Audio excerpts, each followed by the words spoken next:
56-year-old Damian Reyes sold his truck and spent his last dollar on a one-way ticket to Dallas for a job interview that could change everything for him and his daughter. At dawn in the airport security line, he watched a frail elderly woman drop her handbag, scattering insulin vials and family photos across the floor. While other passengers stepped around her, Damian made a choice that would cost him his flight. He helped her to her feet, found a wheelchair, and stayed through the medical paperwork until she was cleared. By the time he reached his gate, his plane was already disappearing into the morning sky. Broke and defeated, Damian prepared to sleep in the terminal when an airline executive approached him with an unexpected invitation to a private lounge. What Damian didn't know was that the helpless old woman he'd helped was actually Sylvia Carrington, the billionaire founder of the entire airline. But would her gratitude be enough to transform his life forever? Before we jump back in, tell us where you're tuning in from. And if this story touches you, make sure you're subscribed, because tomorrow I've saved something extra special for you. The alarm clock's harsh buzz cut through the pre-dawn silence at 4:30 a.m. But Damian Reyes was already awake. He'd been staring at the water-stained ceiling of their cramped apartment for the past hour, his mind racing with possibilities and fears. Today was the day that could change everything, or confirm his worst suspicions that he was destined to remain trapped in a cycle of financial desperation. Damian rolled out of the second-hand mattress that served as his bed, careful not to disturb the sheets. Every sound seemed amplified in the thin-walled apartment, and he couldn't risk waking Lila. His 12-year-old daughter needed her sleep, especially with school starting in just a few hours. He padded quietly to the kitchenette, where his interview suit hung from a plastic hanger on the refrigerator handle, the only suit he owned, purchased from a thrift store 3 years ago, and pressed the night before with an iron he'd borrowed. For Mrs. Chan next door, the coffee maker had broken 2 weeks ago, another casualty in their ongoing battle against a budget that never seemed to stretch far enough.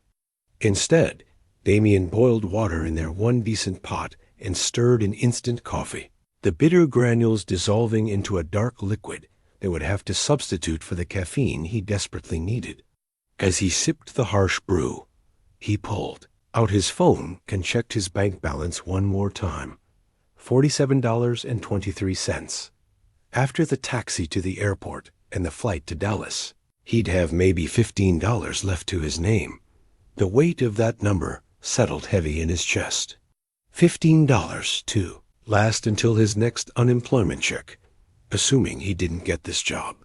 $15 to buy groceries, to keep the lights on, to maintain the precarious stability that kept him and Lila afloat. He'd already sold everything of value, his tools, his watch, even his wedding ring from his brief marriage to Lila's mother, who'd left when the responsibility of parenthood became too real.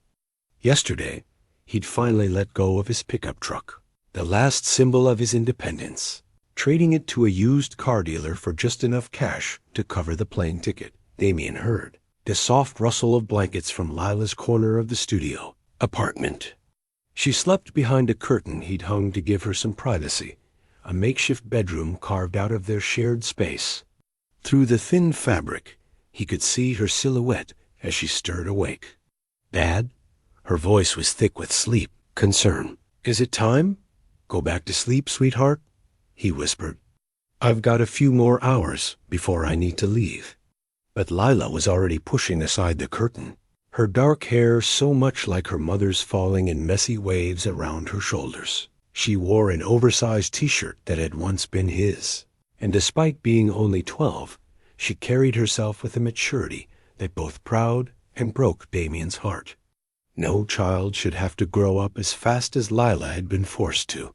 "I made you something," she said, padding to the small table where her school books were scattered. She picked up a dog-eared copy of To Kill a Mockingbird, a library book she'd renewed 3 times because she couldn't bear to return it, and pulled out a folded piece of notebook paper from between the pages. Damian took the paper with careful hands, unfolding it to reveal a hand-drawn card.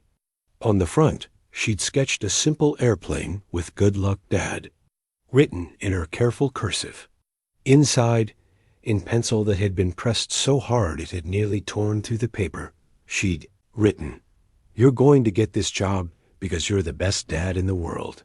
When you come back, we'll celebrate with ice cream. I love you." "Lila," the tightness in Damian's throat made it difficult to speak. "Lila, this is beautiful. I used the good markers from school," she said, settling into the chair across from him. "Mrs. Rodriguez said I could borrow them for something special." Damian studied his daughter's face in the dim light from the kitchen fixture. She'd inherited his stubborn chin and her mother's expressive eyes, but the combination created something entirely her own, a fierce intelligence tempered by compassion that constantly amazed him. Despite their circumstances, despite the times. He'd had to explain why they couldn't afford new shoes, or why they ate mac and cheese 4 nights a week. Lila never complained. She threw herself into her studies with a determination that reminded him why he fought so hard to keep them going.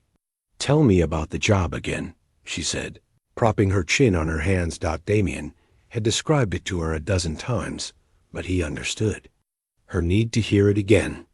The routine was comforting, a way to make the possibility feel more real. "It's at a refinery in Dallas. Equipment maintenance and safety inspection.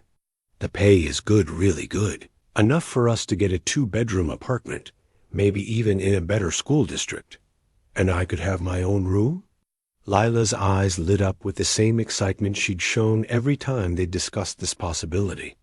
"Your own room, your own desk for homework, maybe even space for some bookshelves." Damian reached across the table to squeeze her hand. "You could check out as many library books as you want and actually have somewhere to keep them. What if they don't like you?" The question came out smaller than her usual confident tone, revealing the fear she'd been trying to hide. "Then we'll figure something else out," Damian said, though the words felt hollow even to him. There wasn't really another option. He'd exhausted every local job lead, every contact from his previous work in construction and maintenance. The industry had been brutal in recent years, with experienced workers competing for fewer and fewer positions. At 56, Damian often found himself passed over for younger candidates, despite his decades of experience and spotless safety record. "But they will like you," Lila said with fierce certainty, "because you're smart and you work harder than anyone and you fix things that other people can't fix." Her faith in him was both inspiring and terrifying. Damian had spent the last 3 years trying to live up to the image Lila him, the father who could solve any problem, who would always find a way. But the truth was more complicated. He was tired, worn down by the constant stress of making ends meet, by the weight of single parenthood, by the knowledge that one missed payment or unexpected expense could send their carefully balanced life tumbling into chaos. "I should let you get ready," Lila said, standing and smoothing down her oversized shirt. "But Dad?" She paused at the curtain to her sleeping area. "Even if you don't get this job, you're still the best dad. Nothing changes that." Damian watched her disappear behind the curtain, heard the soft sounds of her settling back into bed. The card she'd made him lay open on the table, her careful drawing of the airplane pointing toward an uncertain future. He folded it gently and slipped it into his wallet, where it would stay close to his heart throughout the long day ahead. The next hour passed in quiet preparation. Damian showered in their tiny bathroom, where the hot water lasted exactly 6 minutes if he was lucky. He shaved with a disposable razor that had seen better days and tried to tame his graying hair with drugstore gel. The face that looked back at him in the mirror showed every one of his 56 years lines around his eyes from squinting in construction site sun. Calloused hands that told the story of manual labor, shoulders that had carried more weight than they should have. But there was something else in that reflection, something he'd almost forgotten during the lean years: determination. The same quality that had gotten him through technical school, through his early career, through the challenges of unexpected single parenthood. The same quality that Lila saw in him, even when he couldn't see it in himself. By 6 a.m., Damian was dressed in his thrift store suit, his resume printed on the good paper he'd splurged on at the office supply store, his interview materials organized in a folder that Lila had decorated with encouraging stickers. The taxi would arrive in 20 minutes to take him to the airport, beginning a journey that would either mark the turning point in their lives or confirm his worst fears about their future. As he waited, Damian sat at the small table and pulled out his phone to check the flight details one more time. Flight 447 to Dallas, departing at 8:15 a.m. The ticket had cost more than their monthly grocery budget, but it represented hope, the kind of hope he'd been afraid to feel for too long. Through the thin walls, he could hear Mrs. Chun starting her morning routine next door, the familiar sounds of an elderly woman beginning another day alone. In the distance, the city was waking up, garbage trucks rumbling down the street, early commuters starting their cars, the world moving forward with the assumption that everyone had somewhere important to go. Damian Reyes had somewhere important to go too. For the first time in months, he had a destination that promised more than just survival. As he tucked Lila's card deeper into his wallet and prepared to leave everything familiar behind, he allowed himself to believe that maybe, just maybe, today would be the day their luck finally changed. The taxi dropped Damian at the airport terminal at 6:45 a.m., giving him what should have been plenty of time for his 8:15 flight. The early morning air was crisp, carrying the promise of a clear day, a good omen, he hoped. He paid the driver with bills he'd counted 3 times the night before, leaving him with the $15 he'd calculated would have to last until his return. Inside the terminal, a usual chaos of air travel was already building. Business. Travelers wheeled carry-on bags with the efficient confidence of people who live their lives in airports.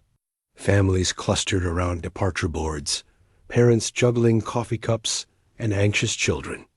Damian found his place in the security line, clutching his boarding pass and driver's license with hands that were steadier than he felt.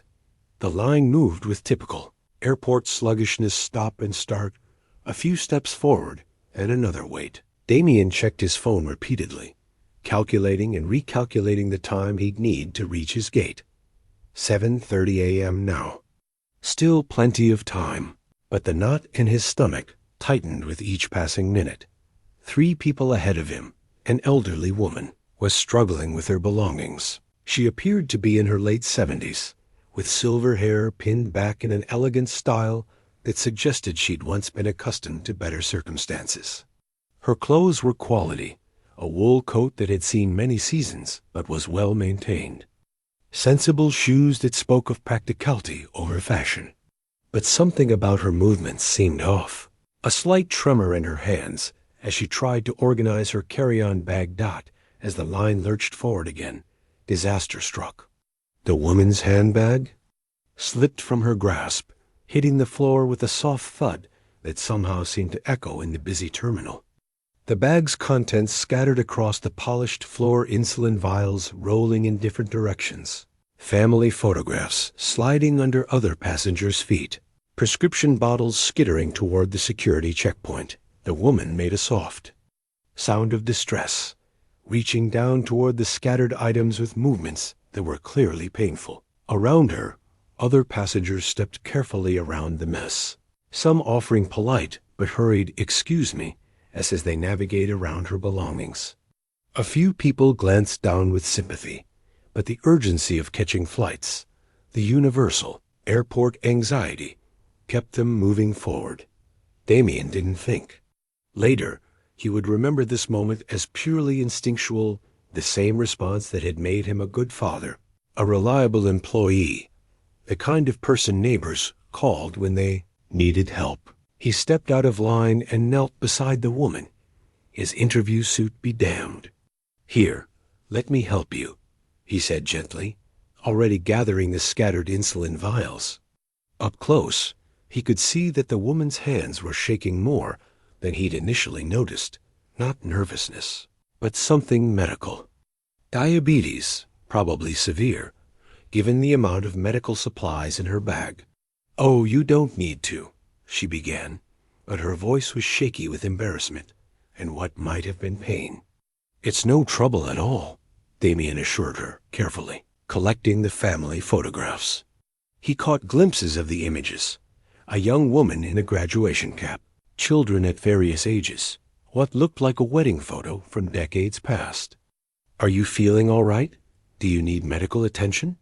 The woman, Sylvia, though Damian didn't know her name, yet looked up at him with eyes that were sharp despite her physical distress. There was something assessing in her gaze, as if she were taking his measure in a way that went beyond simple gratitude for his help. "I'm having a bit of a blood sugar episode," she admitted quietly. "I may have miscalculated my insulin this morning." Damian helped her to her feet, noting how frail she felt despite her composed demeanor. "Do you have someone traveling with you?" "Family? I'm traveling alone," she said, and there was something in the way she said it that suggested this was both unusual and perhaps unwise. "I really should be fine in a few minutes." But Damian could see that she wasn't fine. The tremor in her hands was getting worse, and there was a slight grayness to her complexion that he recognized from his brief stint as a volunteer MT years ago.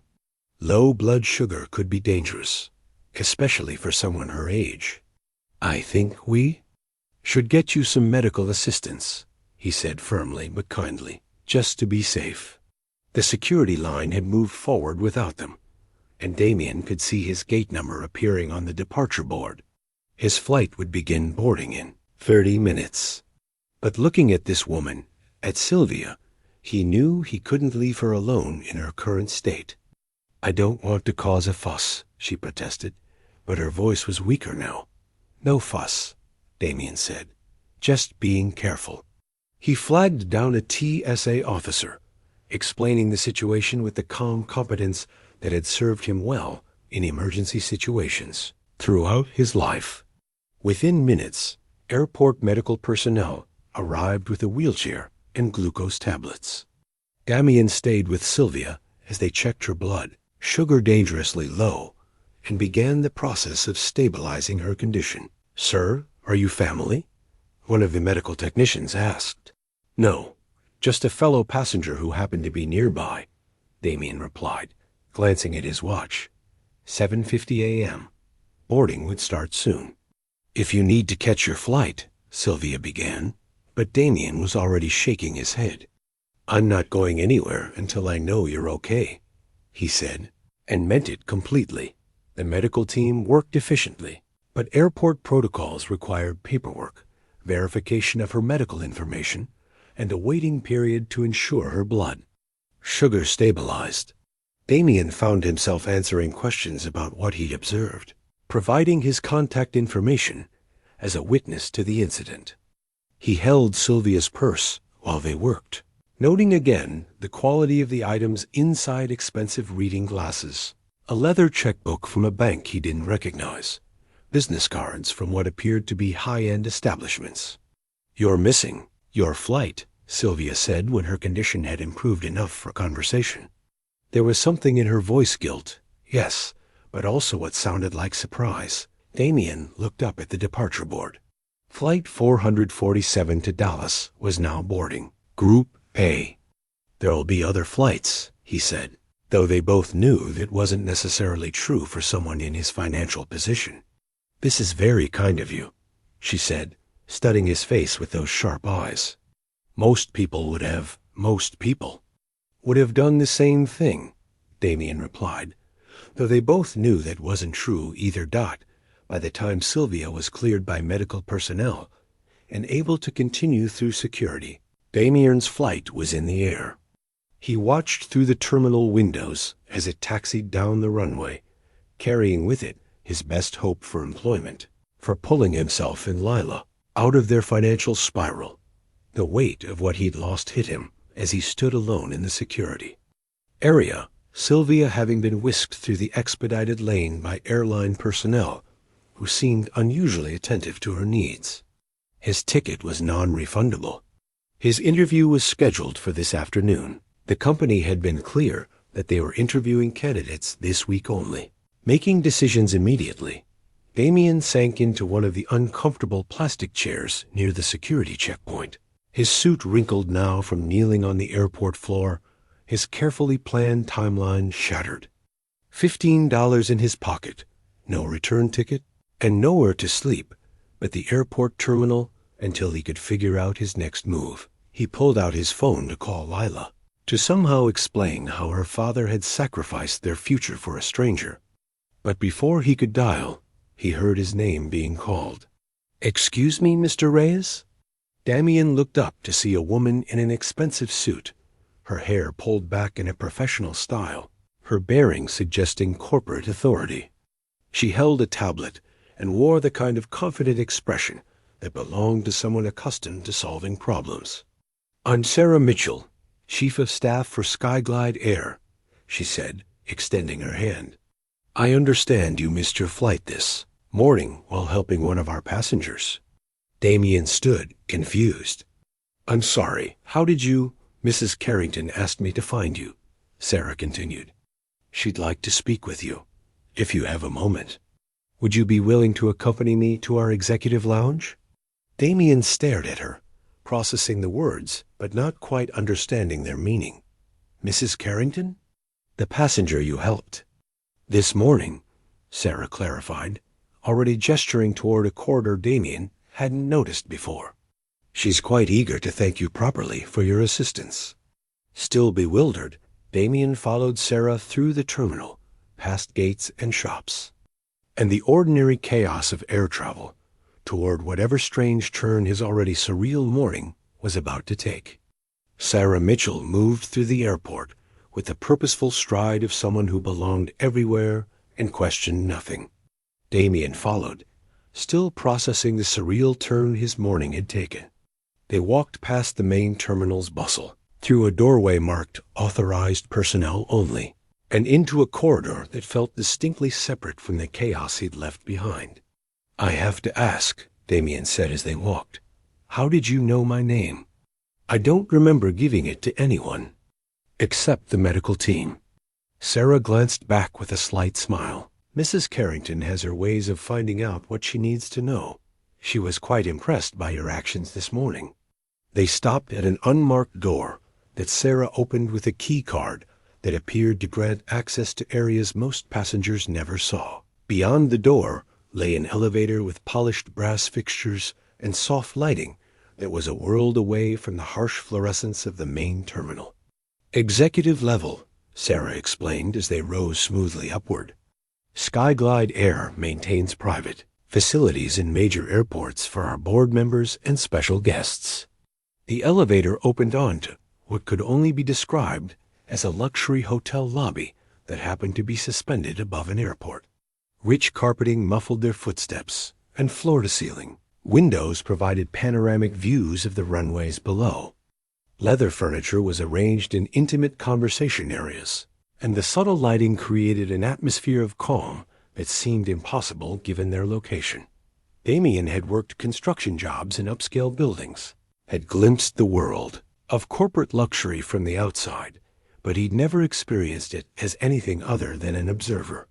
Now, walking across this pristine carpet in his thrift store suit, he felt the full weight of the class divide that separated his daily struggles from whatever world this represented.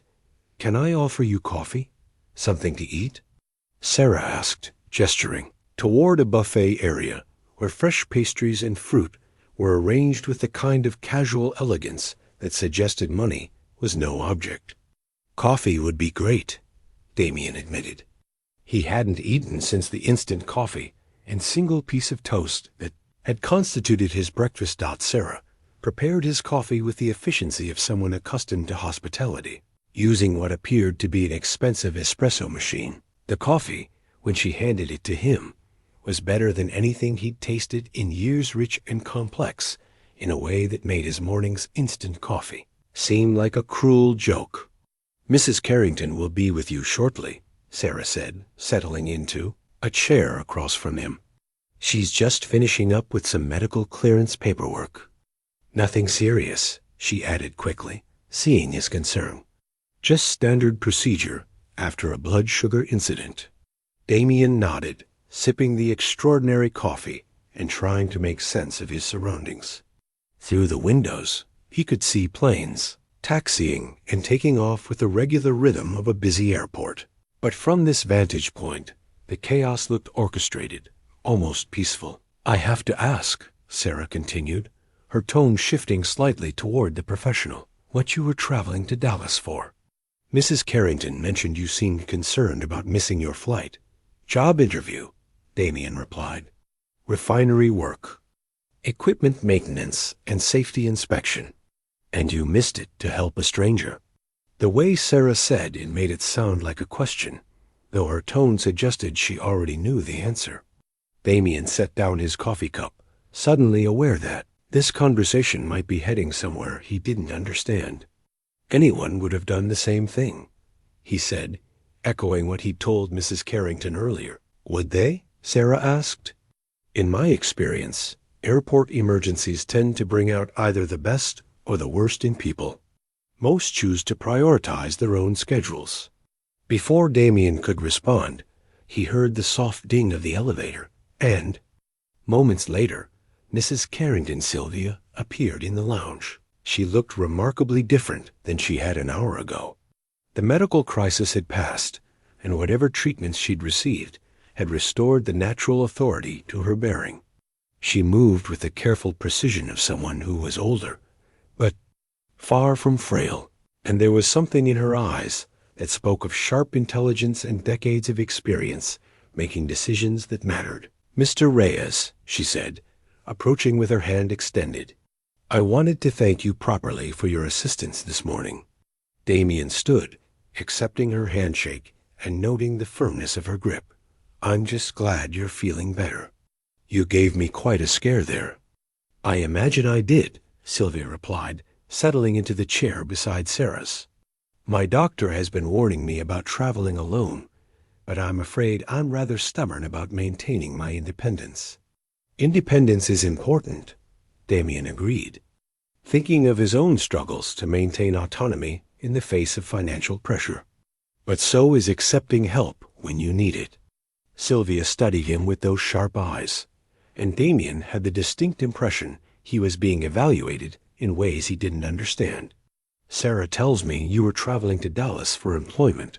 That's right, though I suppose that opportunity has passed now.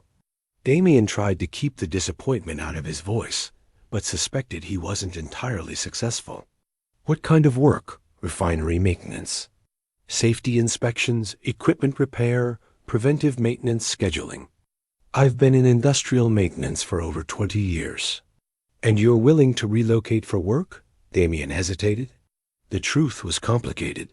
He was willing to do whatever it took to provide for Lila, but leaving her behind wasn't really an option, and uprooting her from the only home she'd known carried its own risks. It depends on the situation, he said carefully. I have a 12-year-old daughter.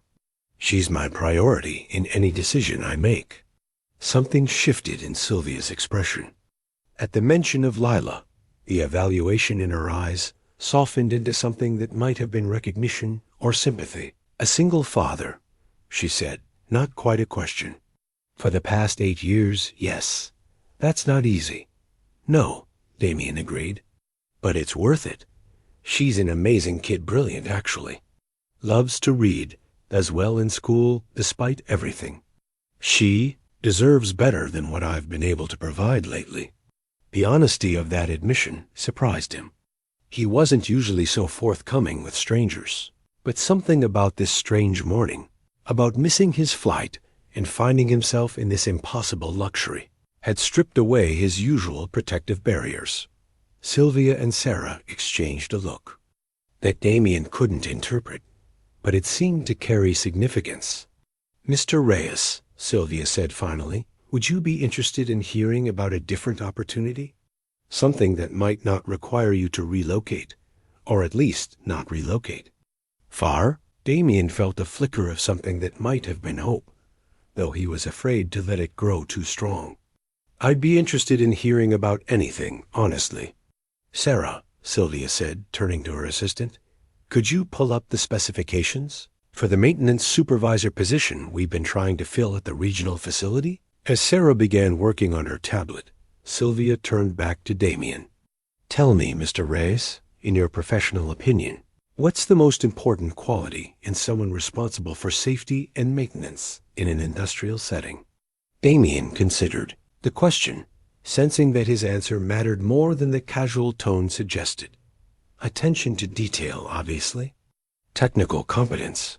But honestly, I think the most important thing is giving a damn about the people who depend on your work. Equipment fails, it's going to happen. But if you really care about the consequences of that failure, if you understand that someone's life might depend on whether you notice that bearing that's starting to wear or catch that stress crack before it becomes critical, then you'll do the work right." Sylvia nodded slowly. "And how do you evaluate whether someone has that kind of caring?"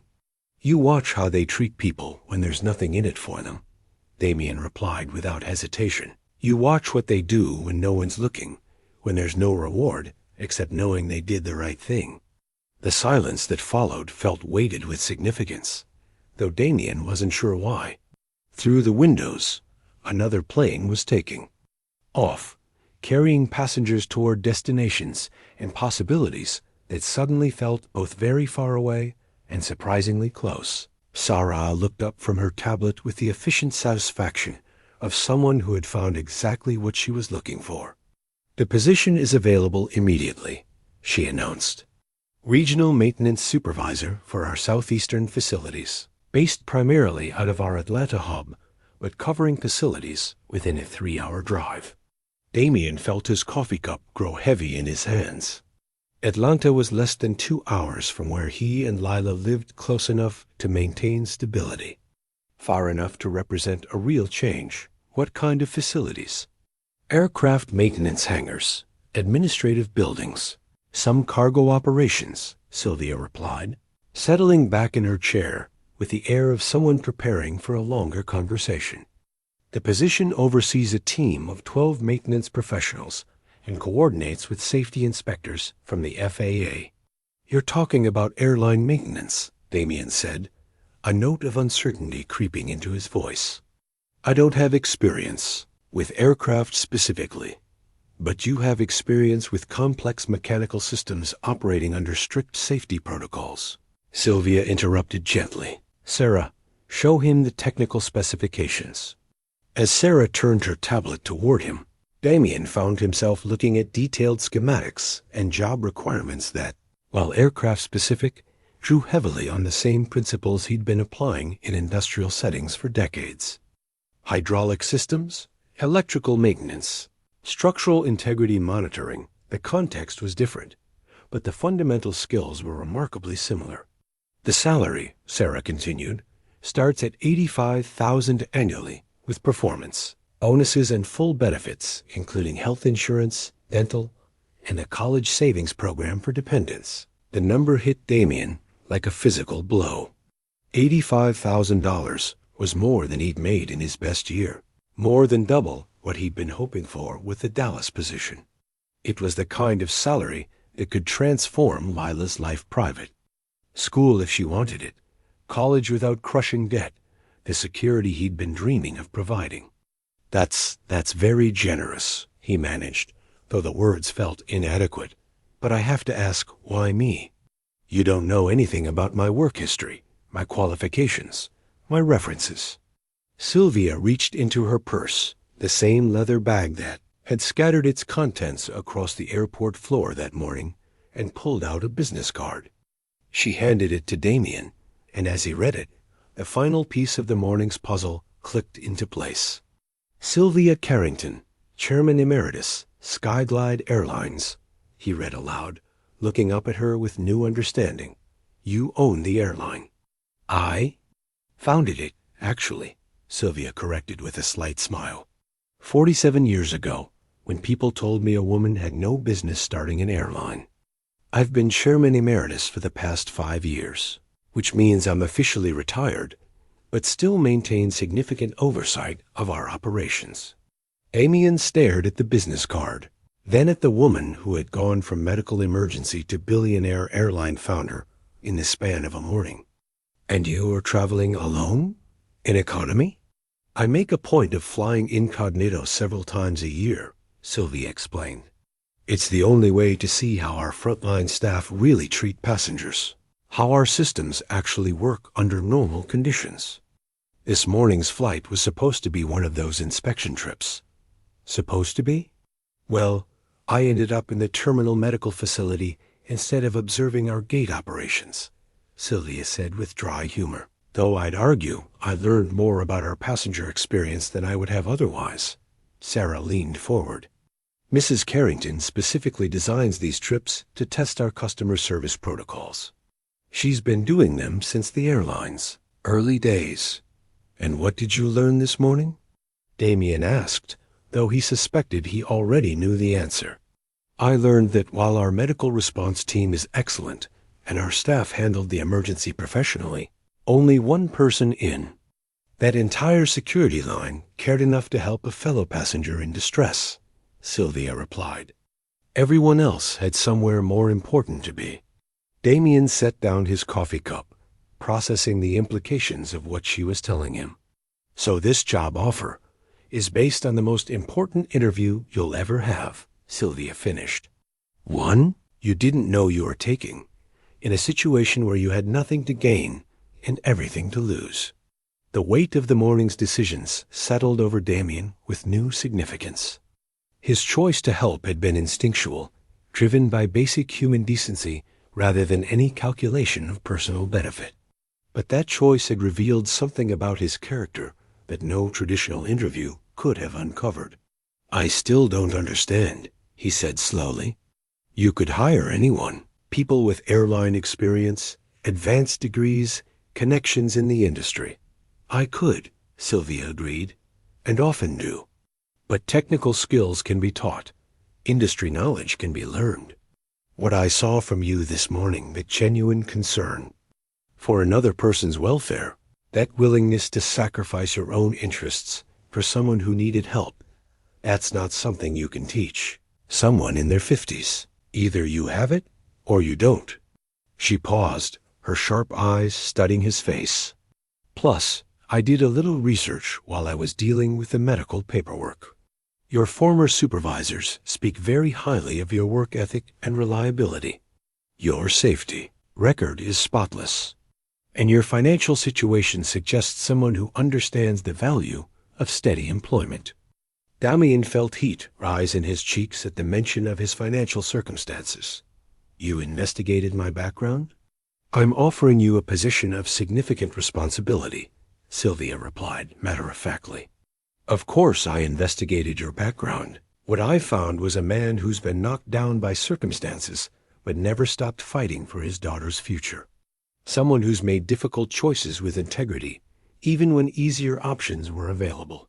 Sarah consulted her tablet again. Your former supervisor at Morrison Construction said you were the most reliable person he'd ever worked with. Never missed a deadline, never cut corners on safety protocols, always willing to stay late to finish a job properly. Jim Morrison said that? Damian asked, surprised. His layoff from Morrison Construction had been purely economic last hired. First fired when the housing market collapsed, but he hadn't known his work had made such an impression. He also said he'd hire you back in a heartbeat if business picked up, Sarah continued. And your daughter's teachers describe her as exceptionally bright and well-adjusted despite difficult circumstances. That says something about the kind of parent you are. The thoroughness of their investigation was both flattering and slightly unnerving. But as Damian considered it, he realized that if he were offering someone a high-paying position based on a single morning's interaction, he'd probably do the same kind of background check. So what happens now? He asked, afraid to hope too much, but unable to suppress the feeling that his life was balanced on the edge of transformation. Now, Sylvia said, standing with the decisive movement of someone accustomed to making important decisions quickly, we take a little trip to Atlanta so you can see the facility and meet the team you'd be supervising. If you're interested, that is. Damian looked from Sylvia to Sarah, then out the window at the busy airport below. Somewhere out there, his original flight was probably landing in Dallas, carrying other job candidates to interviews he'd never make. But here, in this impossible luxury overlooking the runways, a different kind of opportunity was taking shape. "I'm interested," he said, and meant it completely. 20 minutes later, Damian found himself walking across the tarmac toward a sleek corporate jet that looked like something from a movie about impossibly wealthy people. The aircraft bore the Skyglide Airlines logo in understated gold lettering, and its pristine white fuselage gleamed in the morning sunlight. He'd seen private jets before from a distance, but standing beside one, feeling the residual heat from its engines and breathing the aviation fuel-scented air, drove home just how dramatically his morning had diverged from anything he could have imagined. "She's a Gulfstream G650, Sarah explained as they approached the aircraft. "One of our executive fleet. Mrs. Carrington prefers her for shorter regional trips." Damian nodded as if this information meant something to him, though his experience with aircraft was limited to the commercial flights he'd taken, perhaps a dozen times in his life. The stairs leading into the cabin were carpeted, and he could see through the open door that the interior bore no resemblance to the cramped commercial aircraft he was familiar with. "First time on a private jet?" Sylvia asked, noting his expression. "First time on any kind of jet in about 3 years," Damian admitted. "This is considerably more impressive than Southwest Airlines." Sylvia laughed a sound that was both elegant and genuinely amused. "I started Skyglide as a regional carrier with 3 used planes and a dream of making air travel more humane. Sometimes I think we've moved too far from those routes, but I suppose there are advantages to success."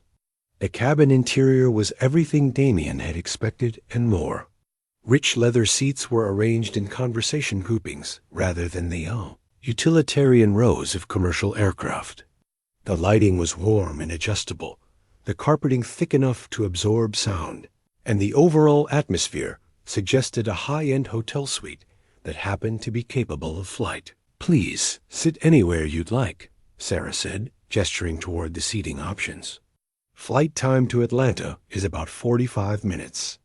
Damian chose a seat that faced forward, partly out of habit and partly because it felt less presumptuous than one of the conversation groupings. Sylvia settled across from him with the ease of someone for whom private jet travel was routine, while Sarah took a seat at a small conference table and opened her laptop dock as the aircraft began to taxi. Damian found himself studying the menu card that had been placed beside his seat. The selection included items he recognized: sandwiches, salads, coffee, but described in language that suggested ingredients and preparation methods far beyond anything he'd experienced. Farm-to-table organic greens with house-made vinaigrette, locally sourced artisanal cheese selection, single-origin Ethiopian coffee roasted this morning. "The catering is a bit much, isn't it?" Sylvia said, noticing his expression. "Sarah insists on maintaining certain standards, even for short flights." "It's very thoughtful," Damian replied diplomatically, though privately he was calculating that this single meal probably cost more than he typically spent on groceries in a week. "When I was starting the airline," Sylvia continued as they reached cruising altitude, "I flew commercial constantly, studying how other carriers operated. I spent a lot of time in middle seats between crying babies and businessmen who thought the armrest belonged exclusively to them. I swore that if Skyglide ever became successful enough for executive aircraft, I'd never forget what normal passengers experience. Do you think you've succeeded in that?" Damian asked, accepting a cup of the Ethiopian coffee from the flight attendant. The coffee was, predictably, extraordinary. "Some days better than others," Sylvia admitted. "It's easy to lose perspective when you're insulated from the realities your customers face. That's why I still make the incognito flights, why I read every complaint letter personally, Why I try to spend time in our facilities, talking to frontline employees. Damian sipped his coffee and considered this. In his construction and maintenance work, he'd encountered plenty of executives who made decisions about worker safety and comfort without ever experiencing the consequences of those decisions themselves. The fact that Sylvia made an effort to maintain that connection spoke well of her leadership style.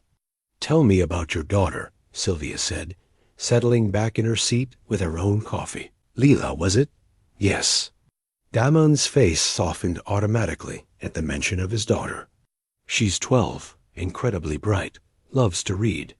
She's been essentially raising herself for the past few years, while I've been struggling to keep us afloat financially. That must be difficult for both of you."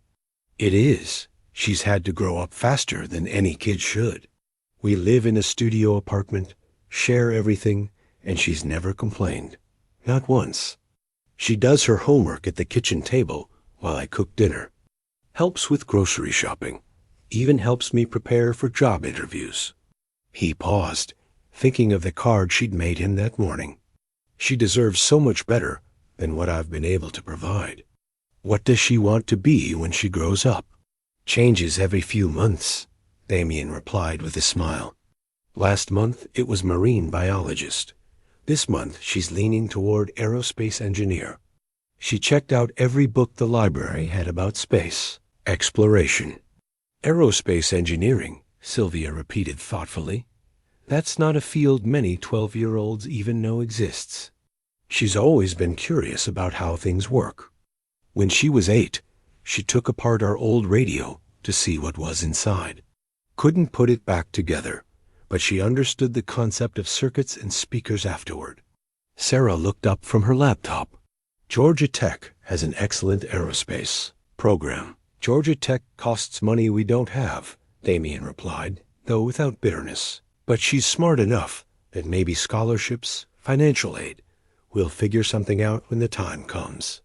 "What if the time comes sooner than you think?" Sylvia asked Dot before Damian could ask what she meant. The pilot's voice came over the intercom, announcing their initial descent into Atlanta.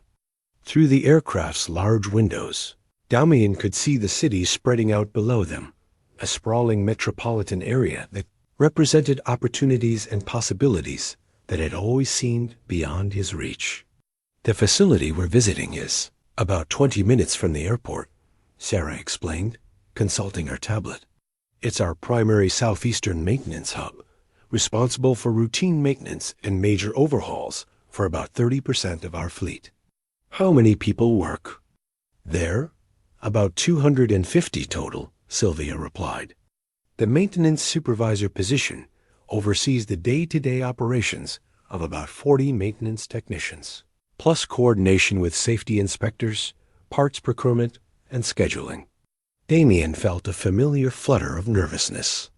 Supervising a team of 40 was significantly larger than any crew he'd managed before, and the aviation industry's safety standards were notoriously demanding. But the core principles were the same as any maintenance operation: keep equipment running safely, efficiently, and cost-effectively. "What happened to the previous supervisor?" he asked. "Retirement," Sarah answered. Harold Chun had been in the position for 15 years. Excellent safety record, well respected by his team, but he's 72 and wanted to spend more time with his grandchildren. "So you're looking for someone who can maintain the standards he established while bringing fresh energy to the role," Damian interpreted. "Exactly." Sylvia leaned forward slightly. "The aviation industry is heavily regulated, but within those regulations, there's room for innovation and improvement. We need someone who respects the established safety protocols, but isn't afraid to suggest better ways of doing things." As the aircraft began its final approach, Damian found himself looking down at a landscape that might soon become familiar highways and neighborhoods, industrial complexes and office buildings that could become part of his daily routine. The transformation from his morning's desperation to this afternoon's possibility felt surreal, but increasingly real. The landing was smooth enough that Damian barely felt the touchdown, Another reminder of the difference between this aircraft and commercial aviation. As they taxied toward the private aviation terminal, he could see the main airport in the distance, with commercial aircraft lined up at gates and the constant movement of ground support vehicles. "Ready to see your potential new workplace?" Sylvia asked as the aircraft came to a stop. Damian nodded, though he wasn't sure anyone could truly be ready for the kind of life change that seemed to be unfolding. But he was willing to find out what possibilities this strange day might hold.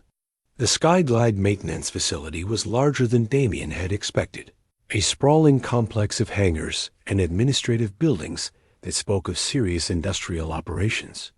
As their car approached the main gate, he could see aircraft in various stages of maintenance, some with engines removed, others with panels open, revealing complex internal systems, all surrounded by technicians in coveralls who moved with the purposeful efficiency of people who understood that lives depended on their work.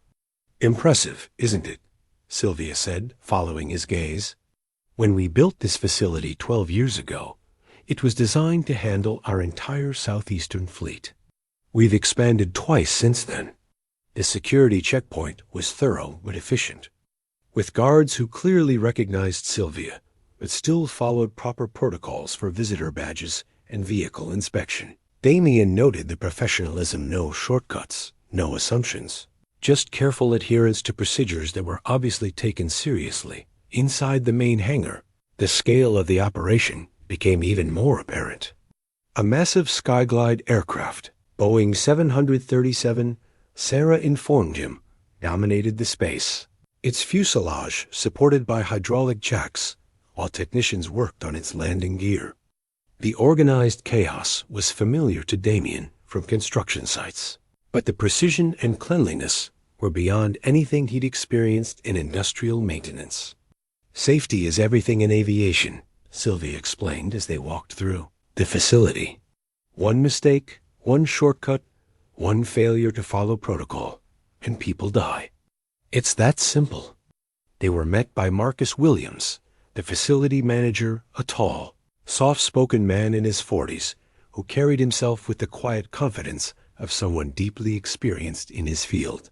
His handshake was firm, his eyes direct, and his first questions were about Damian's safety philosophy rather than his technical qualifications.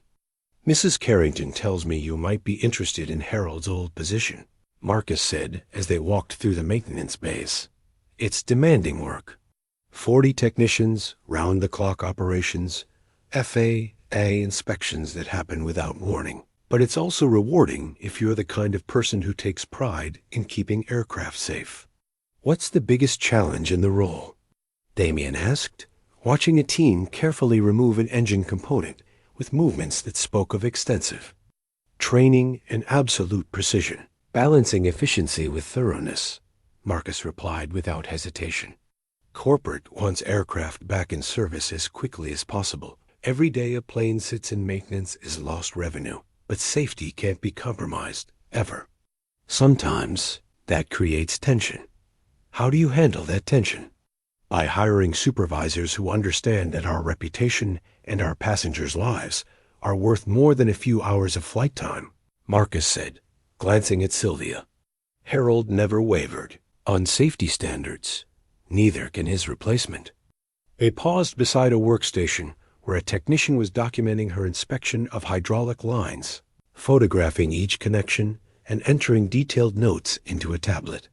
The process was methodical, thorough, and obviously routine, kind of systematic approach that Damian recognized as the foundation of reliable maintenance operations. "Every inspection is documented," Marcus explained. "Every part replacement is tracked. Every deviation from standard procedure requires supervisor approval and additional review. It might seem like overkill, but when you're responsible for 300 passengers and crew, overkill is exactly what you want." As they continued the tour, Damian found himself asking increasingly detailed questions about procedures, staffing, and operational challenges. The technical aspects were different from his construction experience. but the fundamental principles were remarkably similar.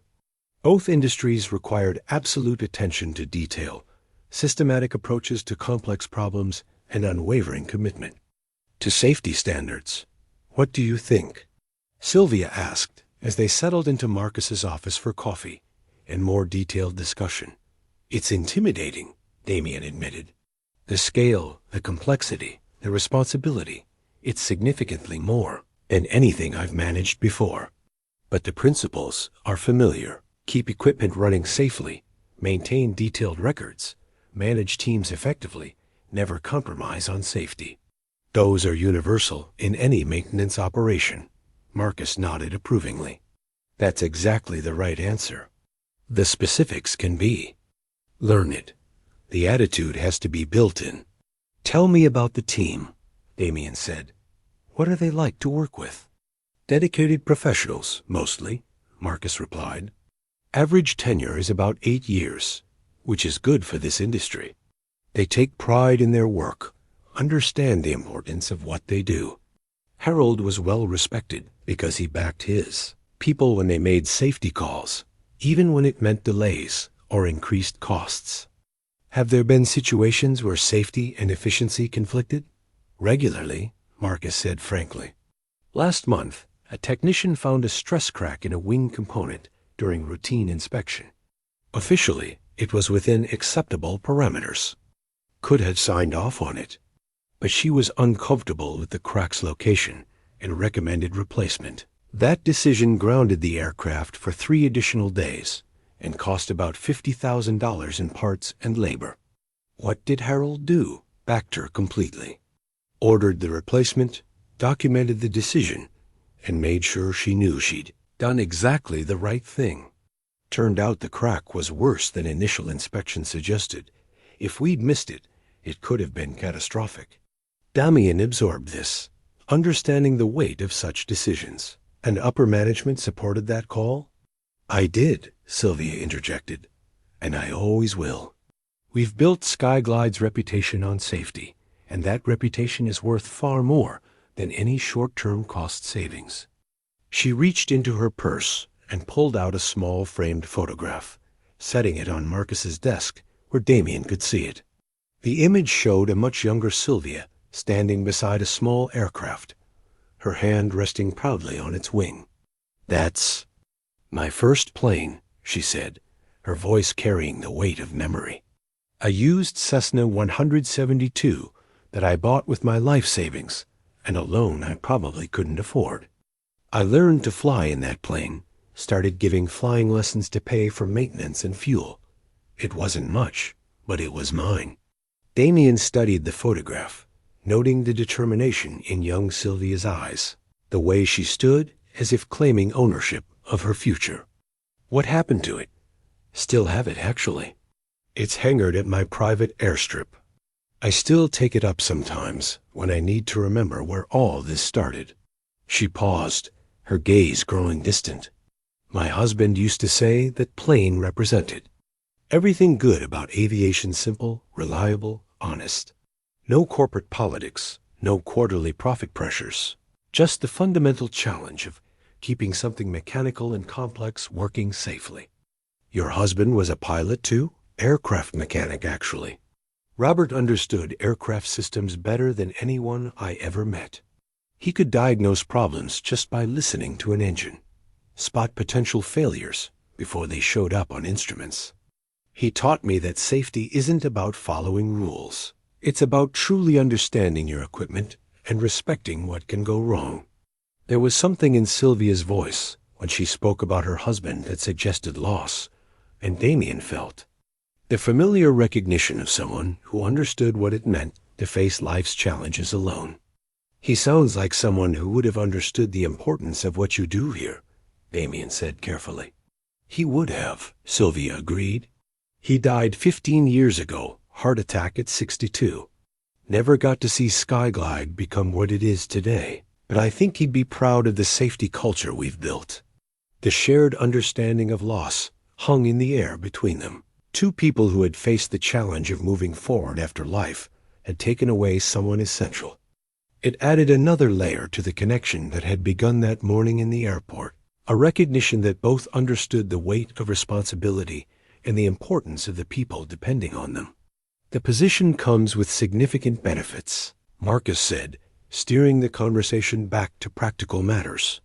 Health insurance that covers dependents, tuition assistance programs, retirement matching, and the salary range Mrs. Carrington mentioned is just the starting point. Performance reviews happen annually, and advancement opportunities exist throughout the Skyglide organization. As they discussed details and answered Damian's questions, he found himself increasingly convinced that this opportunity represented far more than just employment. It was a chance to be part of something important, to use his skills in service of safety and reliability that truly mattered. And perhaps, most importantly, it was a chance to provide Lila with the security and opportunities she deserved. Back in Marcus's office, Sarah opened her laptop and turned the screen toward Damian. What he saw was a formal job description complete with salary details, benefit packages, and performance expectations laid out in corporate formatting that made everything suddenly, tangibly real. Maintenance Supervisor, Southeast Regional Facility, he read aloud. Salary range, $85,000 to $110,000 annually, depending on experience and performance. Full medical, dental, and vision coverage for employee and dependents. Tuition assistance up to $15,000 annually for employee children. 4 weeks paid vacation, sick leave, and personal days. The numbers seemed to blur together as Damian processed what he was seeing. Not only was the base salary more than he'd dared hope for, but the benefits package represented security he'd never been able to provide for Lila. Health insurance alone would save them hundreds of dollars monthly, and the tuition assistance could transform her educational opportunities. There's more, Sylvia said, noting his expression. Skyglide has partnerships with several regional universities. Employees, children who meet academic standards, can qualify for additional scholarship funding beyond the tuition assistance. How much additional funding? Damian asked, though he almost didn't want to know. The offer was already beyond anything he'd imagined. Full tuition coverage at any state university, plus assistance with room and board, Sarah replied matter-of-factly. We found that investing in our employees' families creates stronger, more committed team members. Damian sat back in his chair, overwhelmed by the scope of what was being offered. This is incredible, but I have to ask, what's the catch? There's always a catch. Marcus and Sylvia exchanged glances, and Damian sensed he'd touched on something important. The catch, Marcus said slowly, is that this position requires absolute commitment to our safety standards, even when that commitment creates conflicts with operational pressures. Are you prepared to ground a $50 million aircraft because your gut tells you something isn't right, even if the paperwork says it's acceptable? Yes, Damian replied without hesitation. Are you prepared to have difficult conversations with pilots who want to push schedules, with corporate executives who prioritize profit margins, with your own team members when they want to take shortcuts? Yes, even when those conversations might make you unpopular, even when they might affect your performance reviews or advancement opportunities. Damian thought about Lila, about the years of financial struggle, about the security this position could provide. Then he thought about the passengers who would trust their lives to aircraft he was responsible for maintaining. Especially then, he said firmly. Sylvia leaned forward, her sharp eyes studying his face. There's something else you should know about this position, Mr. Reyes, something that makes it different from most corporate jobs. What's that? I'm personally invested in its success. This facility, this position, the safety culture we've built here, it's part of my legacy, the foundation of everything Skyglide represents. Whoever takes Harold's place isn't just joining our company.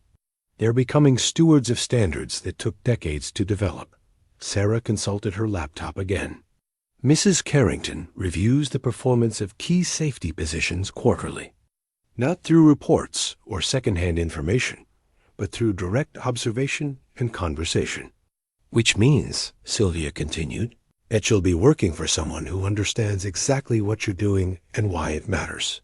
But it also means you'll be held to standards that go beyond typical corporate expectations. Damian considered this. Working directly under the scrutiny of the company's founder could be intimidating, but it also suggested that safety would truly be the priority, not just corporate rhetoric.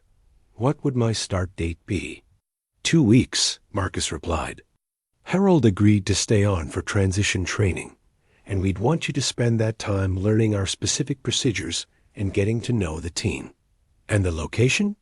You mentioned this is based in Atlanta, but I'd need to consider logistics. Actually, Sylvia interrupted. There's been a development since this morning. Sarah, show him the housing assistance information. Sarah pulled up another document. Skyglide offers relocation assistance for key positions, but we've also recently acquired corporate housing near this facility. Furnished apartments available for employees at significantly below market rates. How significantly below market? Damian asked. About 60% of local rental prices, Sarah replied. The apartments are nice 2 bedrooms, study areas suitable for a student, located in a district with excellent schools. Damian felt his world shifting again. Not only was the job offer beyond his wildest expectations, but they were solving problems he hadn't even begun to articulate. Moving to Atlanta would mean disrupting Lila's life, leaving behind the only home she'd ever known, but it would also mean opportunities he could never provide in their current situation. The school district rating? He asked, knowing Lila would want to know. Top 10% in the state, Marcus replied. Strong STEM programs, advanced placement courses, college preparation that's among the best in the region.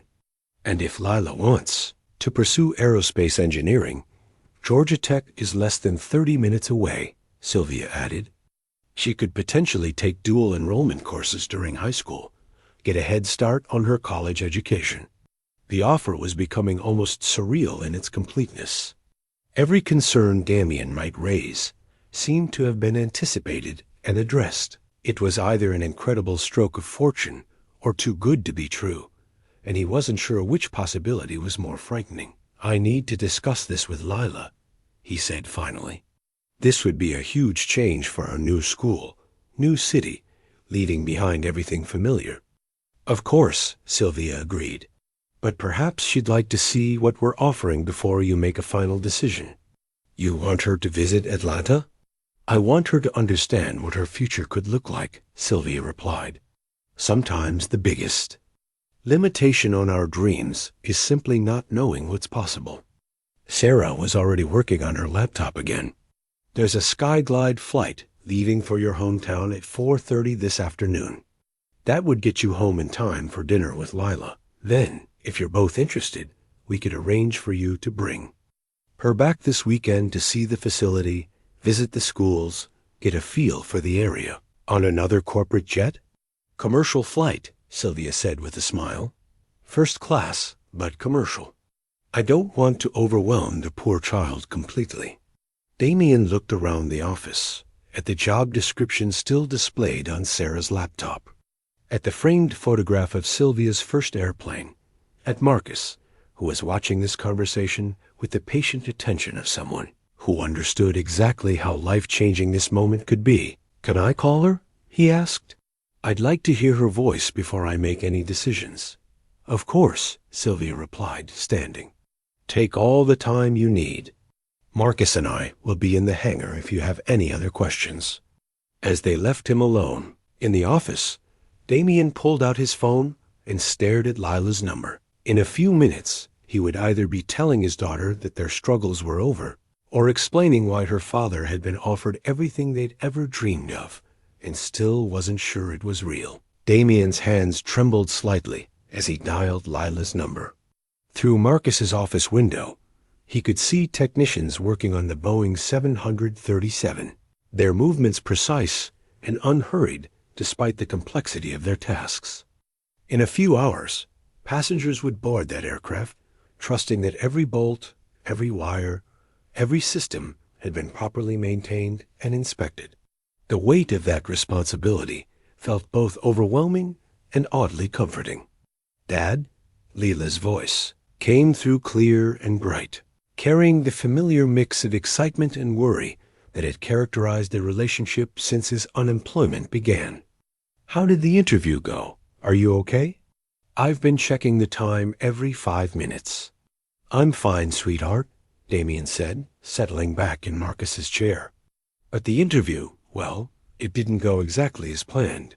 He could hear the sharp intake of breath that meant Lila was preparing herself for disappointment. She'd become too good at managing her expectations, too skilled at finding silver linings in situations that offered none. "It's okay, Dad," she said with forced brightness. "There will be other opportunities. Maybe we can look at local jobs again, or—" "Lila," he interrupted gently, "what if I told you that instead of getting the job I interviewed for, I got offered?" "A better one?" Silence. Then, cautiously, "What kind of better?" "The kind that comes with health insurance for both of us. The kind that pays enough for us to get a real apartment with separate bedrooms. The kind that includes tuition assistance for your college education." Another pause, longer this time. When Lila spoke again, her voice was smaller, more vulnerable than her usual confident tone. "Dad, are you making fun of me? Because if this is a joke, it's not a joke, sweetheart. I'm sitting in an office at an airport maintenance facility in Atlanta, and they've offered me a position as maintenance supervisor with a salary that's more than we've ever dreamed of." "Atlanta?" The word came out sharp with surprise. That's far away. About 2 hours from home," Damian confirmed. "It would mean moving, changing schools, starting over in a new place." He could hear her breathing, could almost see her face as she processed this information. Layla had always been analytical, approaching problems with the systematic thinking that served her well in school, but sometimes made emotional decisions more challenging. "Tell me about the job," she said finally. Damian described the facility, the position, the responsibilities involved in overseeing aircraft maintenance operations. As he talked, he found himself emphasizing the safety aspects, the technical challenges, the opportunity to be part of something that truly mattered. Leela listened without interruption, asking only an occasional clarifying question. "And the people you'd work with?" she asked when he finished. "Professional, serious about safety. The kind of people who understand that cutting corners isn't an option when lives are at stake." "Like you," Lila said, and there was pride in her voice that made Damian's throat tighten. "I hope so. What about the schools? If we moved to Atlanta, what would that mean for my education?" Damian smiled, recognizing his daughter's priorities. Even faced with life-changing news, her first concern was academic. Top 10% in the state, strong STEM programs. And Lila Georgia Tech is less than 30 minutes away. If you're still interested in aerospace engineering when you're older, you could potentially take college courses while you're still in high school. The silence that followed was different, not hesitation or worry, but the focused quiet of someone whose imagination had just been expanded beyond previous boundaries. "Georgia Tech has one of the best aerospace programs in the country," she said slowly. "I know. And you said tuition assistance?" "Full coverage for state universities, plus help with room and board." "Dad," Layla's voice had dropped to a whisper, "that's everything we've ever talked about, everything we've hoped for." "I know, sweetheart, but Atlanta is far from everything we know. I'd have to leave my school, my teachers, the library where I know all the librarians." Damian heard the conflict in her voice, excitement, warring with fear of the unknown.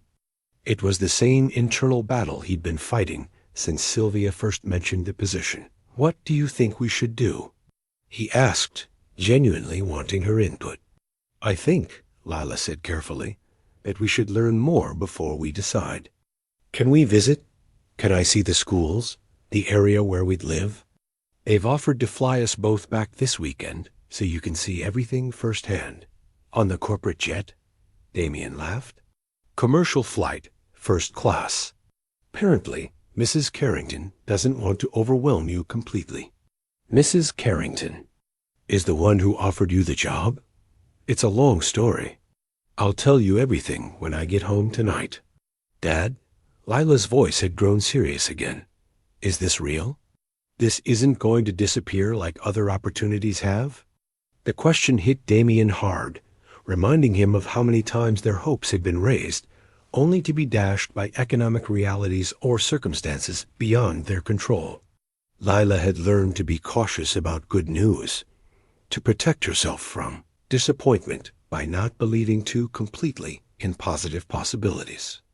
I think it's real, he said honestly. But you're right to be cautious.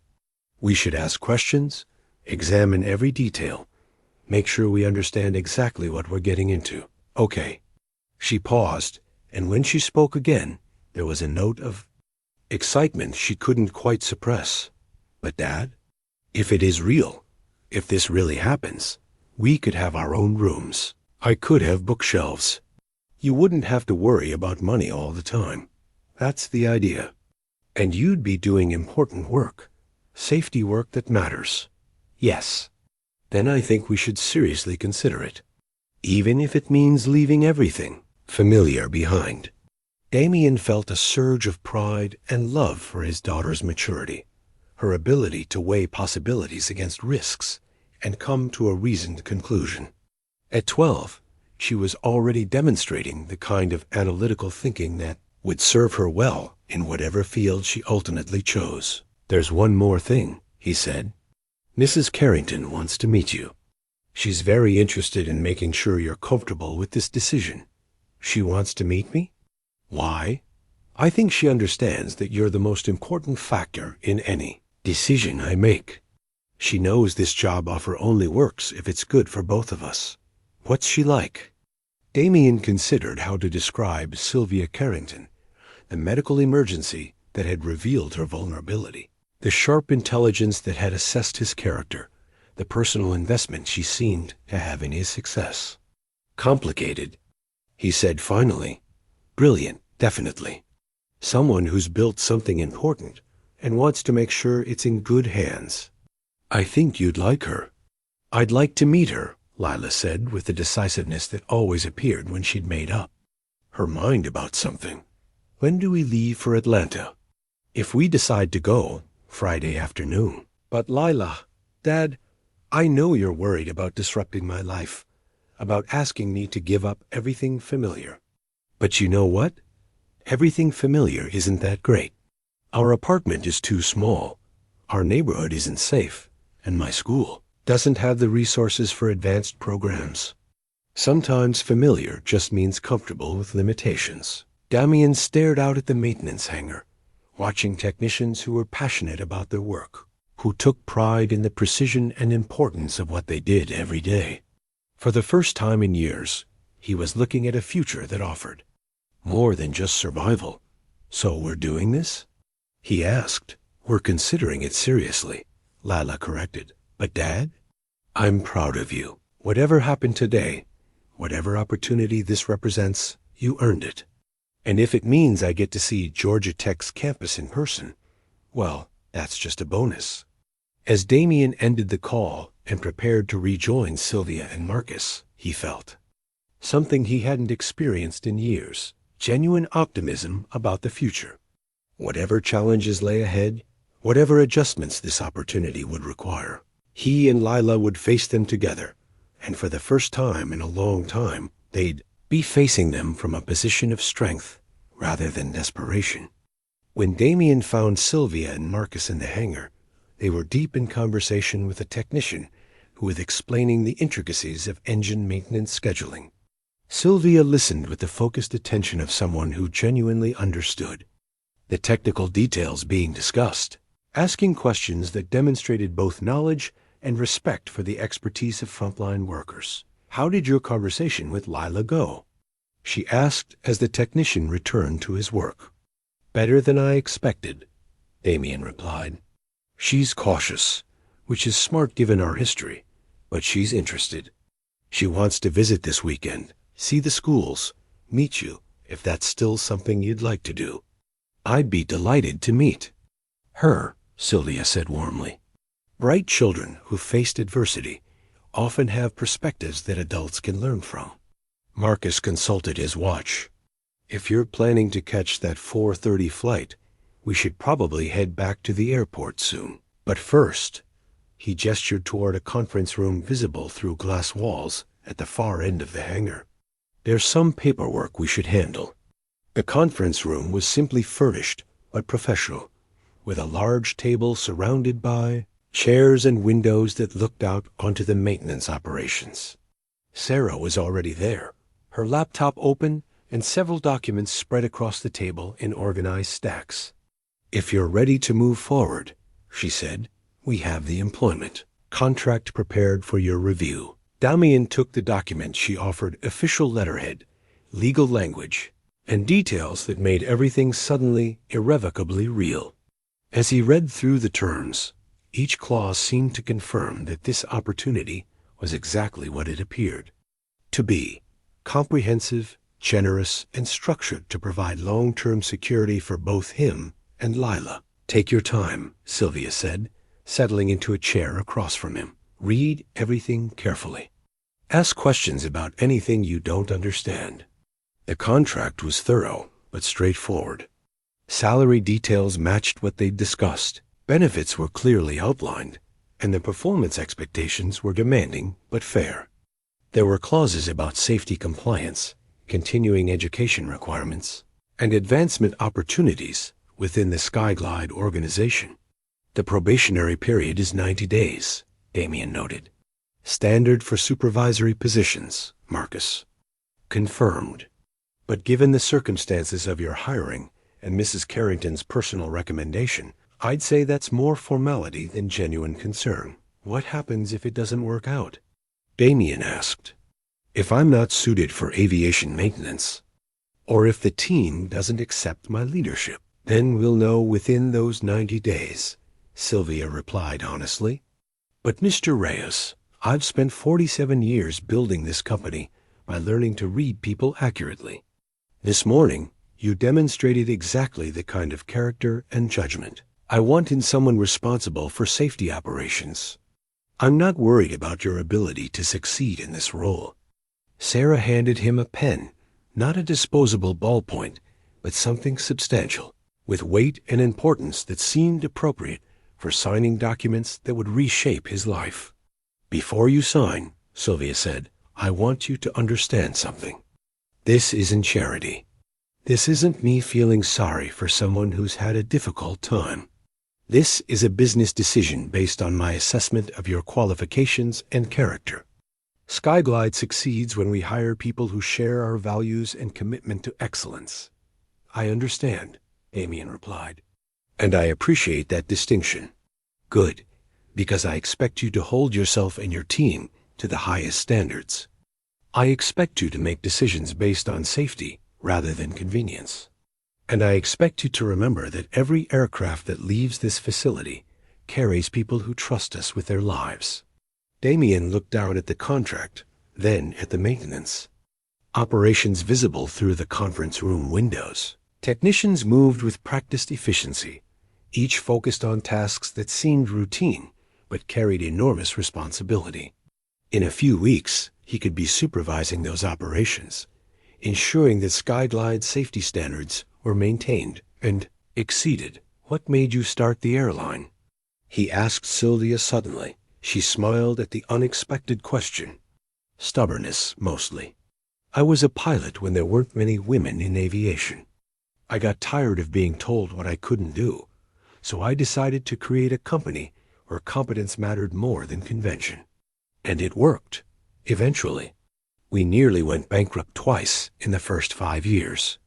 But we survived because we focused on doing things right rather than doing things cheaply. Safety, reliability, treating people well, those principles kept us going when everything else failed. Damian picked up the pen, feeling its weight, Those are principles I can support." "I hoped you'd say that."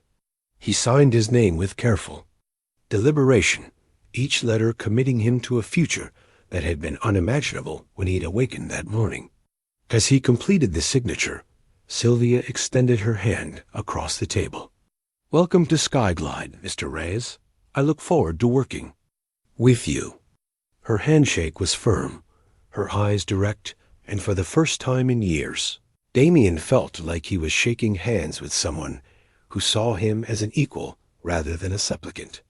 The contract was complete, the decision made, and his life, Lila's life, was about to change in ways that still seemed too good to be true. "Your first day is Monday, 2 weeks from now," Marcus said, collecting the signed documents. "Harold will be here for transition training, and will make sure you have everything you need to succeed." As they prepared to leave for the airport, Damian took one last look around the conference room, trying to memorize the moment when everything changed. In his wallet, Lila's hand-drawn good luck card was pressed against his new Skyglide employee identification, tangible symbols of where he'd been and where he was going. As they walked back toward the parking area, Sylvia fell into step beside Damian, her pace unhurried despite the approaching flight time. The afternoon sun was warm, and the constant background hum of aircraft operations created a soundtrack of productivity and purpose. "There's something else I'd like to discuss," she said, reaching into her purse and pulling out a business card. Unlike the formal corporate card she'd shown him earlier, this one was simpler, just her name, a personal phone number, and an email address. "My personal contact information." Damian accepted the card, noting the quality of the paper and the understated elegance of the design. "Thank you. Should I expect to report directly to you?" "Not in the traditional sense," Sylvia replied. "Marcus is your immediate supervisor, and the normal corporate hierarchy applies for day-to-day operations. But Mr. Reyes, Damian, I want you to understand that I consider safety personnel to be the guardians of our company's most important values. That comes with privileges and responsibilities beyond the standard employee handbook." "What kind of privileges?" "Direct access to me when safety concerns arise. If you ever encounter pressure to compromise safety standards, if you ever feel that operational demands are conflicting with proper maintenance protocols, I want to know immediately." They paused beside the car that would take them back to the airport. Through the chain-link fence, Damian could see aircraft lined up on the tarmac, each one representing hundreds of passengers who would trust Skyglide to get them safely to their destinations. And the responsibilities? Honesty, complete transparency about operational challenges, willingness to make difficult decisions, even when they're unpopular. Sylvia's expression grew serious. The aviation industry is unforgiving of shortcuts and compromises. One failure, one moment of carelessness, and people die. I need to know that everyone in a safety-critical position understands that responsibility completely. "I do understand," Damian said. "But I have to ask, what if my decisions as maintenance supervisor conflict with corporate priorities? What if doing the right thing for safety puts me at odds with operational efficiency?" "Then you do the right thing for safety," Sylvia replied, "without hesitation, always. And you call me if anyone suggests otherwise." Sarah approached from the administrative building, carrying a leather portfolio and walking with the efficient pace of someone managing a tight schedule. "All set," she announced. "Mr. Reyes's employment paperwork is complete, and I've arranged for security credentials to be processed this week, so everything will be ready for his start date." "What about housing assistance?" Damian asked. "If Lila and I decide to make the move, how quickly could we arrange for one of the corporate apartments?" "Immediately," Sarah replied, consulting her tablet. "I can have keys available by this weekend if you'd like to see the actual unit during your visit." The efficiency was overwhelming. Every practical concern Damian raised seemed to have been anticipated and addressed before he could fully articulate it. "Mrs. Carrington," he said as they got into the car. "I have to ask, why are you personally involved in this hiring decision? Surely you have HR departments, managers, people whose job it is to handle recruitment." Sylvia settled back in her seat as the car pulled away from the facility. "Do you have children, Damian?" "Just Lila." "I never had children," Sylvia said quietly. "Robert and I tried for years, but it wasn't meant to be. So Skyglide became my legacy, the thing I'd leave behind that mattered. The safety culture, the standards we've built, the way we treat both employees and passengers. That's my family in a way." She paused, watching the landscape pass by as they drove toward the airport. "When I see someone like you, a good father, someone who makes sacrifices for others without expecting anything in return, I see the kind of person I want protecting that legacy. That's a lot of responsibility to put on someone you met this morning. Perhaps. But I've learned to trust my instincts about people. This morning, when you missed your flight to help a stranger, you demonstrated exactly the kind of character I want in someone responsible for safety operations." She turned to look at him directly. "Plus, I'm not entirely trusting my instincts alone. Your background check was quite thorough." "How thorough?" Sarah answered from the front seat. "We spoke with your former supervisors, reviewed your safety record, checked your financial history, even talked to Lila's teachers." "Her teachers said wonderful things," Sylvia added. "Bright, well-adjusted, mature for her age despite difficult circumstances. That tells me a lot about the kind of parent you are."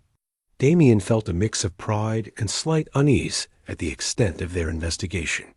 And if he'd found something concerning in that background check, then we wouldn't be having this conversation. Sylvia replied matter-of-factly, "I believe in second chances and redemption, but not when it comes to safety-critical positions. Some mistakes are too important to overlook." As they arrived at the airport and prepared to board the commercial flight back home, Sylvia handed Damian one final document. "Lila's acceptance letter," she said with a slight smile. "Acceptance letter to what?" "Georgia Tech's summer science program for gifted middle school students. It's a 3-week intensive program that introduces students to engineering concepts. I took the liberty of nominating her based on her academic record." Damian stared at the official letterhead, at his daughter's name printed in formal university typography. "She hasn't even decided if we're moving to Atlanta yet." "The program doesn't require relocation," Sylvia explained. "Its residential students stay in university housing for the 3 weeks. And it's fully funded through Skyglide's Educational Partnership Program." "Why would you do this?" "Because bright children deserve opportunities to explore their potential.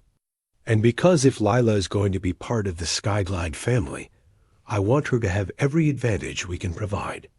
As they boarded the flight first-class seats that represented a luxury Damian had never experienced, he found himself holding 2 pieces of paper that symbolized the complete transformation of his life: his signed employment contract and Lila's acceptance letter to a program he'd never dreamed she could access. "Thank you," he said as the aircraft began to taxi. "For everything. For the job, for believing in me, for thinking about Lila's future. Thank you for helping an old woman in an airport when you had everything to lose and nothing to gain," Sylvia replied. "Character reveals itself in moments like that, and I'm grateful I was there to see yours." As the plane lifted off and Atlanta fell away below them, Damian realized that in less than 12 hours, he'd gone from desperate unemployment to a career opportunity that exceeded his wildest hopes. But more than that, he'd found something he hadn't expected, a sense of purpose and belonging that promised to transform not just his financial situation, but his entire relationship with his work and his future. 3 months later, Damian stood in the doorway of his office at the Skyglide maintenance facility, watching his team conduct the morning safety briefing. The rhythm of their operations had become familiar, systematic, thorough, professional in a way that spoke of shared commitment to excellence. Through his window, he could see aircraft in various stages of maintenance, each one a testament to the precision and care that defined their work. His Skyglide employee badge hung from a retractable cord on his belt. The plastic rectangle that had seemed so significant on his first day now worn and familiar. The badge represented more than just employment. It symbolized belonging to something important, being part of a team whose work truly mattered. "Dad?" Lila's voice carried across the hangar floor, and Damian looked up to see his daughter approaching with the confident stride she'd developed since they'd moved to Atlanta. She wore a Georgia Tech t-shirt from her summer science program, her arms full of library books that were actually hers now, rather than borrowed on extended loan. "How was school?" he asked as she reached his office. "Incredible," she replied, settling into the chair across from his desk with the easy familiarity of someone who belonged there. "We started our aerospace engineering unit today. Mrs. Patterson said I could present my project from the tech program to the class." Damian smiled, noting the enthusiasm in her voice that had replaced the careful optimism of their earlier conversations. The move to Atlanta had been challenging: new school, new friends, new routines, but Lila had embraced it with the adaptability that continued to amaze him. "And how are you liking the advanced math class?" "Love it. The work is actually challenging. Once." She paused, studying his face with the perceptive intelligence that reminded him daily how lucky he was to be her father. "You look happy, Dad. Really happy. Not just pretending everything is fine happy." "I am happy," he admitted. "This job, this place, it's everything I hoped it would be, and more." Through his office window, they could see Sylvia Carrington walking through the hangar with Marcus, both of them deep in conversation with one of the senior technicians. Her quarterly inspection had become something the team looked forward to rather than dreaded, an opportunity to showcase their work rather than defend their decisions. "Is Mrs. Carrington coming to dinner this Sunday?" Lila asked, following his gaze. "If her schedule allows it," Damian replied. The weekly dinners had become a tradition. Sylvia would join them at their apartment for simple meals and conversation that ranged from aviation safety to Lila's academic interests to stories about the early days of Skyglide Airlines. "I want to show her my college application essays," Lila said. "She said she'd review them before I submit to Georgia Tech." "College applications already? You're only in 8th grade. Mrs. Carrington says it's never too early to start thinking about the future. Plus, with the dual enrollment program, I could potentially start taking college courses next year." The transformation in Lila's educational opportunities still amazed Damian. The school district's advanced programs, combined with her proximity to Georgia Tech and Sylvia's mentorship, had opened doors he'd never imagined possible. His daughter was thriving in ways that justified every risk they'd taken in making this move. Marcus appeared in his office doorway, carrying a tablet and wearing the satisfied expression of someone who'd just completed a successful inspection. "Sylvia wants to see you in conference room A when you have a minute," he said. Nothing urgent, but she mentioned it was important. Damian found Sylvia in the conference room where he'd signed his employment contract 3 months earlier. She sat at the same table, surrounded by documents and laptops, but her expression was warmer and more relaxed than it had been during that first intense meeting. "How are you settling in?" she asked as he took a seat across from her. "Better than I expected," Damian replied honestly. "The team has been incredibly supportive. The work is challenging but manageable, and Lila is happier than I've seen her in years." "Good. That's what I hope to hear." Sylvia consulted a document in front of her. "Your 90-day performance review was exemplary, by the way. Marcus says you've already identified several areas for operational improvement, and the team respects your leadership style. I have good people to work with. They make my job easier."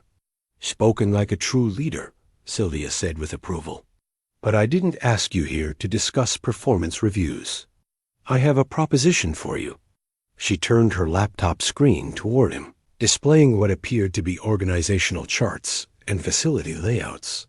Skyglide is expanding our maintenance operations. We're opening a new facility in Denver next year, and we need someone to oversee the startup operations and establish the safety culture from the ground up. Damian studied the information on the screen. You're offering me the Denver position? I'm offering you the opportunity to build something from scratch. You'd be responsible for hiring the team, establishing procedures, creating the training programs, essentially, taking everything you've learned here and using it to create a world-class maintenance operation. The scope of what she was describing was both exciting and intimidating. That's a significant increase in responsibility. With a significant increase in compensation, Sylvia replied, handing him another document. Plus relocation assistance, housing allowances, and educational benefits that would put Lila within reach of some of the best STEM programs in the country. Damian looked at the salary figures and felt the familiar disorientation of opportunities that exceeded his expectations. But this time, instead of desperate gratitude, he felt something more measured, the confidence of someone who had proven himself capable of rising to challenges. When would this transition happen? 18 months from now. Enough time for you to fully master your current role and help train your replacement here. Sylvia leaned back in her chair, studying his face. But I want you to understand that this offer comes with the same expectations I had when I hired you. Safety first, always. No compromises, no shortcuts, no exceptions. I wouldn't want it any other way. I know. That's why I'm offering it to you. As they discussed the details of the potential promotion, Damian found himself thinking about the morning 3 months ago when he'd helped a stranger in an airport and missed his flight to Dallas. That single act of compassion had set in motion a chain of events that had transformed not just his career, but his entire understanding of what was possible for him and Lila. "Can I ask you something?" he said as their meeting concluded. "Of course. Do you really believe that helping you that morning revealed something essential about my character? Or was it just coincidence that my impulsive decision happened to align with what you were looking for?" Sylvia considered the question thoughtfully. "I think character isn't about the decisions we make when we're trying to impress someone or achieve a particular outcome. It's about what we do when we think. No one important is watching when there's no obvious benefit to doing the right thing." She stood, gathering her documents with the efficient movements that characterized everything she did. "That morning, you thought you were helping a random elderly woman at considerable personal cost. You had no idea that your choice would lead to anything positive for you or Lila. That's exactly the kind of character I want in someone responsible for safety operations." As Damian returned to his office, he found Lila still there, reading one of her library books while waiting for him to finish work. She looked up as he entered, her eyes bright with curiosity about his meeting with Sylvia. "Everything okay?" she asked. "Everything's perfect," he replied, settling into his chair and looking out at the maintenance operations that had become his professional home. "Everything's exactly as it should be." Outside, another Skyglide aircraft was being prepared for flight, its maintenance complete, and its systems certified safe for the passengers, who would trust their lives to the work done in this hangar. In a few minutes, Damian would conduct his final inspection of the day, ensuring that every detail met the standards that had become second nature to him and his team. But for now, he sat with his daughter in his office, surrounded by the evidence of lives transformed by a single moment of compassion, grateful for the reminder that sometimes the most important decisions we make are the ones that feel the most natural at the time.